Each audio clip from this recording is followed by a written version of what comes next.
Hey guys, welcome to the Perfectly Wasted podcast. Today's episode 10 about the Nintendo Switch. And you can find all my previous episodes on the Drinking Wisemen YouTube channel, along with my bi weekly podcast, Brew the Truth. All my day to day photos, mostly me drinking, cosplay kind of things, on my Instagram at Dulloxide.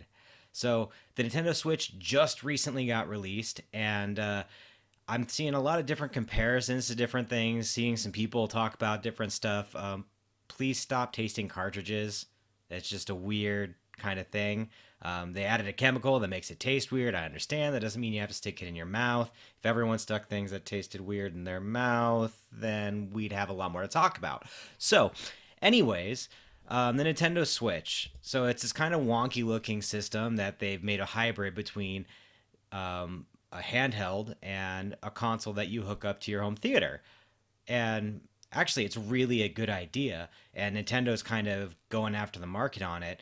If you think about it, there's a couple other people that have done something already similar to this.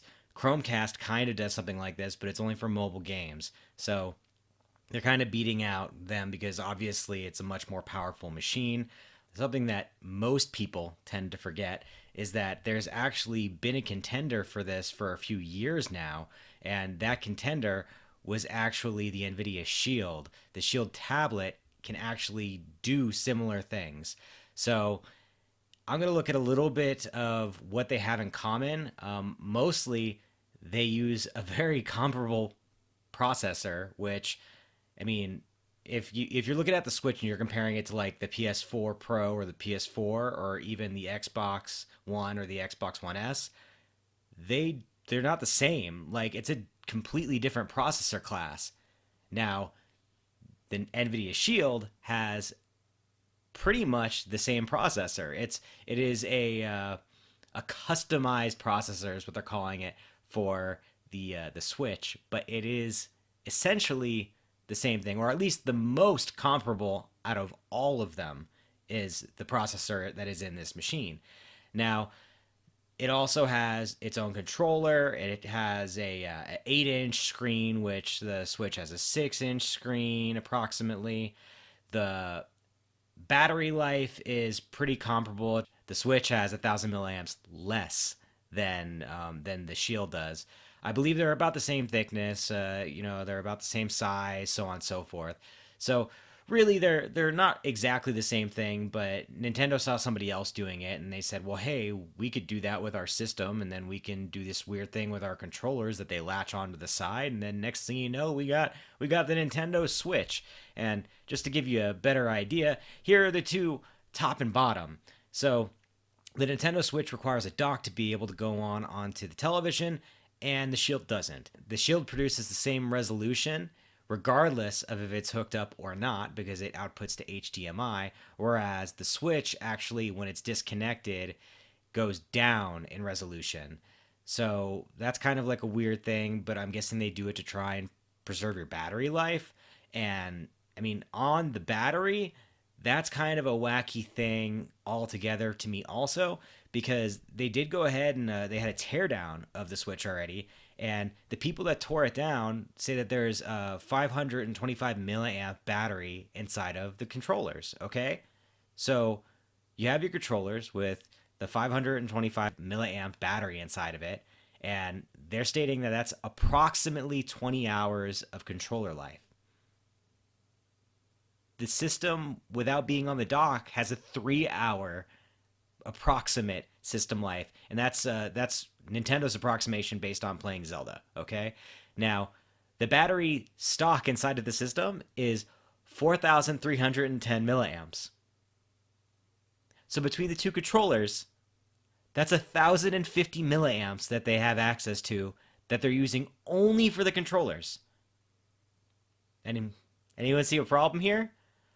That's like 1/4 of the system power that they could be accessing through those batteries. All right, now, I don't know who designed the controllers, and I obviously am not a system designer as far as, the Nintendo Switch goes. I didn't design it. I don't have any expertise in designing a console. However, batteries are kind of simple. You have a negative and a positive, and you can route power to wherever you kind of want. So if you needed some kind of controller in there to be able to bring power from these controller units to the main unit, I'm kind of the opinion that it's possible. All right. And now people will say, well, no, that's going to be really complex. You're going to have power going both ways. Let's make it simple. Split the battery. All right. So you have two 250 milliamp batteries, one of which inside of the controller is used as a backup controller power, and the other one is used as the main controller power. Now, you have it so that the system drains the backup first and then goes to the main battery. Okay? And it's the same with the console. When the controllers are attached to it, it drains from the backup batteries inside of the controller units, and then it goes to its main battery. And now you're going to say, like, oh, okay, well, what's that going to make? That's going to make like a 30-minute to an hour difference depending on the game, okay? Between like 25% and 33% life that you can have by tapping into the batteries inside of these controllers. Now, you're going to say things like, oh, well, you even said that you don't make consoles and things to that effect. You're right, I don't. But very smart people do these things. And I'm assuming, hopefully, that they're looking into the possibility of utilizing some of this excess power. Because let's be real, who plays for 20 hours straight on controllers? And if you're playing for 20 hours straight on controllers, you probably have more than one set of controllers. So really, I don't see whether there's a problem. I just feel like there's such an excess amount of power inside of these batteries for the controllers that it's just kind of ridiculous. Now, why do they do that? Because you have to charge them on the actual unit. So you're charging the unit at the same time as, it's mounted in there while you're not playing it, while it's docked. So why does it need that much battery life? The answer is it doesn't. You will never use that much battery life for these systems. It's just unlikely. It's highly unlikely. Okay? Now, what I really want to talk about here is I feel like Nintendo is holding nostalgia hostage. Okay? So the reason that I mention these two systems is because the price point on them is very similar. And actually, the Switch costs more, which makes sense. It's a newer system. It has newer features. It has a newer processor. But they're pretty close, all right? And a lot of the cost on the other system comes from its actual controller, which is about $60. So 2 to 3 years ago, the Shield came out, and its price is comparable to the Switch, all right? So you know that they're making a profit on this already. You know that the Switch underperforms compared to the Shield. It's got lesser features, basically, based on its screen resolution, its screen size, its battery, okay? All these things are lesser for the Switch. Now, the processor, like I said, that's kind of debatable because it's similar enough, but it's different and newer, all right? They both have expansion slots. It's essentially a very, very similar piece of equipment that has a price point that's even higher than the previous piece of equipment that came out 2 years prior to it, okay? So Nintendo is going and they're producing this system and they're charging you, $300 for it. And I feel like they're holding nostalgia hostage, okay? Because they have these games.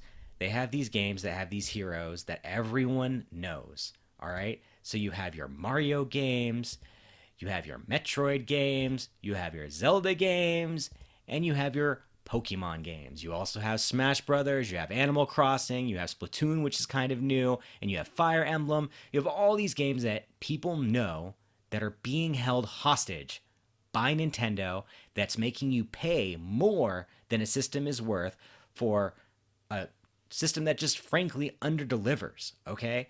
Like, you can go out today, right now, and buy a PlayStation 4 for the same price that comes with a game, okay? You go out and you buy the Nintendo Switch. Obviously, it's just been released, but it's $300. You get no games with it, and it underperforms compared to the PlayStation 4. Now, that's because the Nintendo Switch is a standalone handheld console as well as a home theater console, which is new, completely new to the market. There's never really been anything like this except for, as I mentioned before, the Shield. Okay, so that being said, it is new, and new always is more expensive.